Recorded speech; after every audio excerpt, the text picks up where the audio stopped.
सोच सकते हो प्यार क्या होता है। प्यार तो वो होता है तो नरेंद्र मोदी विदेश के अंदर अपनी माँ के नाम लेकर उसके जन्म के दिन याद करता है पीछे तो रोने लग जाता है। ये माँ और बेटे का प्यार, प्यार पहला प्यार, दादा का पोते का पहला प्यार दादा होता है, दादा का आखिरी प्यार पोता होता है, आखिरी दोस्त होता है उसका। मैं बताना चाह रहा हूं इस दुनिया में मेरे यदि कोई सबसे ज्यादा कोई नजदीक मेरा कोई दोस्त है इस दुनिया में वो मेरी बेटी है, 10वीं में पढ़ती है। जितना वो समझती है कुछ दुनिया में कोई, मेरी माँ के बाद में सबसे ज्यादा बेटी सौभाग्य होती है परिवार का, बेटी सौभाग्य।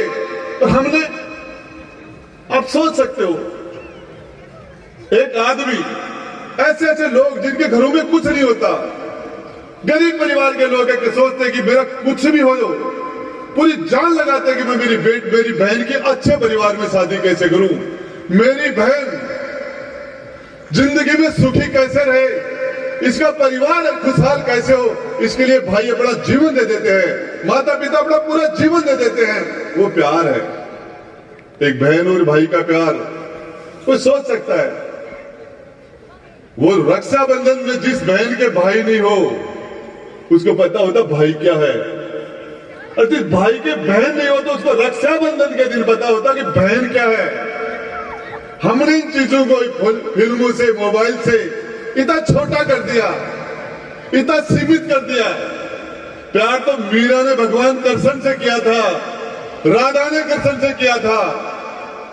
दुनिया के अंदर कोई भी मां अपने बेटा और बेटी के लिए जान दे सकती है। जब भी बेटे और बेटी की किडनी खराब हो जाती है, मैं आपको बताना चाह रहा हूं, लालू यादव के 8 या 9 बेटे बेटी हैं, लेकिन उसकी लालू यादव को जरूरत पड़ी बेटे 2 हैं। एक बेटा डिप्टी सीएम बना, आज भी सरकार में कैबिनेट मंत्री है दोनों बेटे, और लालू यादव की विरासत से हैं। लेकिन जब लालू यादव बिहार के मुख्यमंत्री की किडनी खराब हुई तो उसकी बेटी आई आगे देने के लिए।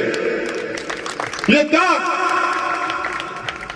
जो एक बेटी कर सकती है अपने पिता के लिए, किसी भी मायने में मैं उस बेटी को सलाम करता हूं, उसके जज्बे को सलाम करता हूं। लेकिन मैं आपको एक बात बताना चाह रहा हूं, आप लोग जो फैसले, एक जोड़ा बनता है पति और पत्नी का, उस जोड़े को परिवार के लोग, रिश्तेदार, दोस्त, हजारों लोग मिलकर आशीर्वाद देते हैं। बड़ी जुआरी, छोटी जुआरी, 3-3 पीढ़ी जाके, और जब पूरा उस बेटे बच्चे जोड़े को आशीर्वाद देते तब वो जोड़ा फलीभूत होता है। हमने जिस तरीके से ये पश्चिम का जो कल्चर है, उस कल्चर को हमने यहां अडॉप्ट कर लिया। मैं बताता हूं आपको, सबसे ज्यादा हमारे अंदर यदि कोई त्रुटि आ रही है, कमी आ रही है हमारी सोसाइटी के अंदर, तो मैं एक बात कहना चाहता हूं इधर बैठे बड़े लोगों से, जिस बाप ने अपनी बेटी से दोस्ती कर ली, वो बेटी कभी भी जिंदगी में ऐसा काम नहीं करेगी उस बाप को नीचा देखना पड़े। बाप को और बेटी को दोस्ती करनी पड़ेगी, मां को और बेटी को दोस्त की तरह रहना पड़ेगा। और आप उसको, एक बाप और एक मां बेटे से 100 तरह की उम्मीद करते हैं, 100 तरह की उम्मीद करते हैं बेटे से, यहां तक की करते हैं कि मरने के बाद तू मुझे गया श्राद्ध करा के आना, मेरा ये करना, मेरा बेटे से 100 उम्मीद। बेटी से बाप और मां की, परिवार की एक ही उम्मीद होती है कि कोई ऐसा काम मत करना जिसे हमें नीचा देखना पड़े। आपका फ्यूचर आपके परिवार के हाथ में है, आपके गार्जियन के हाथ में है। तो मैं आपका गार्जियन होने के नाते ये मेरा परिवार है, इसके लिए मैं आपको एक ही बात कहा, आप सोच सकते हो, जब गांव के लोग आज भी जाते हैं, हमारी गांव की बहन बेटी कौन सी है दूसरे गांव में, उसको 5 रुपए दे के आते हैं। हमारे गोद की कौन है, हमारे गांव की कौन है, चाहे किसी जाति बिरादरी को हो। और इसके अंदर यदि राजा की बेटी की शादी भी हो, राजकुमारी की शादी भी हो, तो भिखारी को भी कन्यादान देने का अधिकार होता है। वो उसकी भी बेटी है, बेटी गांव की, जवाई गांव का। बेटे का बाप होता है, बेटी का बाप तो पूरा गांव की होती है बेटी। तो मैं विशेषकर हमारी बच्चियों को अच्छे संस्कार के साथ शिक्षित कर रहे हैं स्वार्थ जी। और मुझे तो एक चीज समझ में नहीं आई कि पाकिस्तान की प्रधानमंत्री बेनजीर भुट्टो, उसका नाम क्या था, बेनजीर भुट्टो, जिसकी दुनिया में कोई मिसाल नहीं हो। बेनजीर का मतलब होता है जिसका किसी से मुकाबला नहीं हो, वो थी बेनजीर। तो 100% जो आदमी निस्वार्थ है, इसका नाम स्वार्थ जी कैसे हुआ मुझे पता नहीं।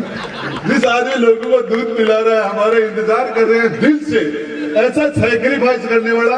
लेकिन मैं आपको बताना चाह रहा हूं स्वार्थ जी, आपसे मिलकर मजा आता है मुझे। किसी भी काम के लिए मैं आपको अंत में आपको दो बात कह के मेरी बात खत्म करूंगा। जब तक आपके भाई राजेंद्र गुड्डा, चुनाव आते रहते जाते रहते, मैं जब से खड़ा हुआ, मैंने कभी भी मेरी जिंदगी में किसी के साथ अन्याय हो रहा है मैं कभी चुप नहीं रहा। कोई किसी, सबसे पहले जब मैं उठा था तो मुझे लगा था कि ये लोग मंदिर में क्यों नहीं जा सकते, ये लोग घोड़ी पर क्यों नहीं बैठ सकते, ये क्यों नहीं हो सकता। जब मैं स्कूल में पढ़ता था मैंने वहां से मेरी लड़ाई शुरू की। और आज कहना चाहता हूं, हार जीत तो चलती रहेगी। पता नहीं कभी ये राजनीति में हम लोग है, कभी जीतते हैं कभी हारते हैं, लेकिन मैं मेरे बड़े और छोटे भाइयों को विश्वास दिलाता हूं, नई साल 2023 के पहली तारीख के ऊपर 1 जनवरी पर जब तक मेरा शरीर रहेगा, इसमें जब तक मेरा सांस चलेगा, मेरा जल तक मेरा दिल धड़केगा, मैं गरीब आदमी के साथ न्याय करता रहूंगा, उसके साथ अन्याय नहीं होने दूंगा, चाहे मैं कहीं भी रहूं। ये मेरी जिंदगी का मेरा सपना, मेरा लोगो है। आपने बहुत शानदार तरीके से मुझे बुलाया, मेरा शानदार स्वागत किया और आपने बहुत देर तक मेरा इंतजार किया। हकीकत बात है, हकीकत कि मैं तो आप में से एक आदमी था, आप में से ही, और मैं वो व्यक्ति बना दूं उदयपुर वाटी में 70 साल में जितनी पावर मेरे अंदर आई, 70 साल में इतनी, पिछले 70 साल में इतनी पावर किसी में नहीं आई।